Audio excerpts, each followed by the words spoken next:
Welcome to KREM 2 News at Noon. I'm Laura Papetti, and we begin with this. A garbage truck is now out of a sinkhole after falling into it early this morning. But a road in the Perry district, however, is still closed. So look at this video that we're showing you here. The garbage truck fell into the sinkhole at 7:30. This is on South Laura Street.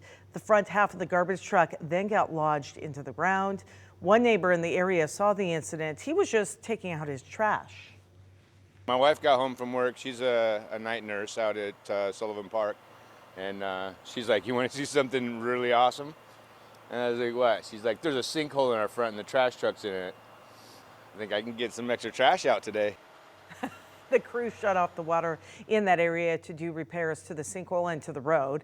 At this hour, they do not know, however, when the water will be back on. We'll certainly be tracking that story, and we've actually told this story, a similar one, before. At KREM 2 News, we bring you more to every story, and we wanted to let you know this is not the first time that this has happened in the Perry district. Back in 2019, a fire truck got stuck in a sinkhole in the very same district. This was after a severe storm. A broken water main caused the road to collapse beneath them. A tow truck, however, was able to eventually get it out.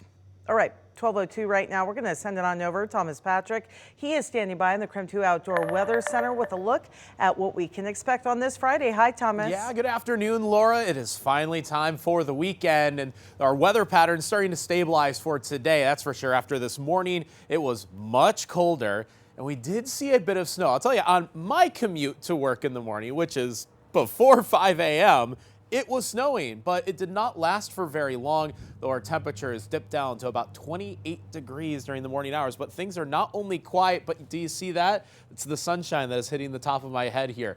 We got mostly cloudy conditions, but a couple peaks of blue sky are now starting to become visible for the Spokane area. But there are still a few very, very spotty snow showers on the Palouse. This is somewhere between Pullman, Potlatch, and Moscow and towards Bullville. Not really anything that is hitting the cities directly just yet, but realize if you still see a sprinkle or a flurry, it is possible today, but looks like the majority of it is all finished. Still 34 in Pullman, 36 in Spokane, so we're back above the freezing mark. Not quite the case in Moscow, which is why the snow showers are still possible for maybe a couple more hours here. But as we look ahead at this weekend, our low temperatures will stay in the 20s.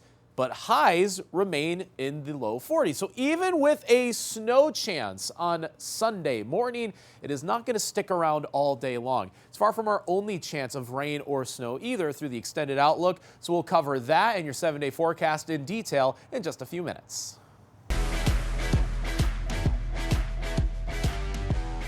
So today we are meeting the talented team supplying the food for Super Bowl 58. The Levy Restaurant Group has handled other big events, including the Grammys and the Emmys. Chris Van Cleve got a taste of the dishes that are making their debut on Sunday. 1,700 miles from Allegiant Stadium in a Chicago test kitchen, the food geniuses at Levy Restaurant Group have spent months fine-tuning the signature dishes of Super Bowl 58. Players are on the world stage at the Super Bowl, and so are we. And we're along for one of the final taste tests with CEO Andy Lansing. On the menu, 6 finalists. This is going to be the wow factor of the stadium. But not all are going to make the big game. You're talking about wow factors. I don't look at this and go, wow. Out the portobello fries and this monster chicken sandwich deemed too big to eat from your seat. While lobster mac and cheese fries did not hold up, swap in a baked potato and this dish is going to Vegas. How big of a deal is the Super Bowl? Super Bowl is everything. This will be the 6th Super Bowl fed by Levy. Familiar items, but done with a high-end twist. The loaded nachos have crab and lobster and tenderloin. It's an approachable item done at a Super Bowl Las Vegas level. Las Vegas level, $58.58 Super Bowl 58 nachos. And this $20 hot dog topped with Wagyu beef and banana peppers. Getting everything ready for game day falls on Julia Lombardi. Your expectations are to be wowed and to be entertained and to have over the top. The big test for any Super Bowl meal is, can you eat it off your lap in the stands and not end up wearing it? Game day options range from this $2.99 hot dog to this epic spread for high rollers: Wagyu beef, giant shrimp, 2-pound lobsters, and Alaskan king crab. But can a Super Bowl be truly super without dessert? The Sunday Sundae transformed from this in the test kitchen to this at the stadium: a massive donut topped with ice cream, chocolate and caramel sauce, whipped marshmallow, and topped with a chocolate football. We're bringing it all for this one game. You're only as good as your last game. Or your last meal. Besides the epic nachos, there's a lot of other food options too. They expect to sell 6,000 buckets of popcorn, 15,000 hot dogs, and about 75,000 beers to a crowd of around 60,000 in the stadium. Chris Van Cleve, CBS News, Las Vegas. So whatever you're eating from home, KREM 2 is the only place you can watch the big game. CBS Sports Super Bowl coverage beginning bright and early at 9 a.m. on Sunday. Then the teams will kick off in Las Vegas at 3:30 p.m. Stick around, by the way, after the game for a new episode of Tracker. Then be sure to join us for a very special edition of KREM 2 News. And this weekend, a Coug will try and earn his second Super Bowl ring. WSU's Jaylen Watson plays for the Kansas City Chiefs and was part of the championship team last year. The former Coug made his mark in his first 2 seasons in the league, playing more minutes than expected in his rookie season and even picking up a couple of interceptions.